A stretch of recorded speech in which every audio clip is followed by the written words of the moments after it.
Hey guys, welcome back to another tutorial video. So in today's video I'll show you how to use secret chat in Telegram.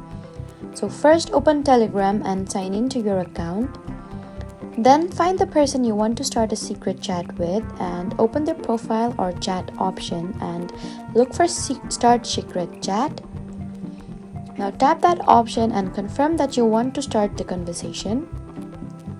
Secret chats use end-to-end encryption and are designed for more private conversation. One important difference is that secret chats are device-specific and aren't stored in Telegram's regular cloud chat history. You need to keep in mind that the other person can still potentially photograph or record information using another device. Secret chat also doesn't make your phone itself secure, so use a strong device password and keep Telegram updated. So that was how to start and use Telegram's secret chat feature. Please do not forget to like, comment and subscribe for more helpful tutorials.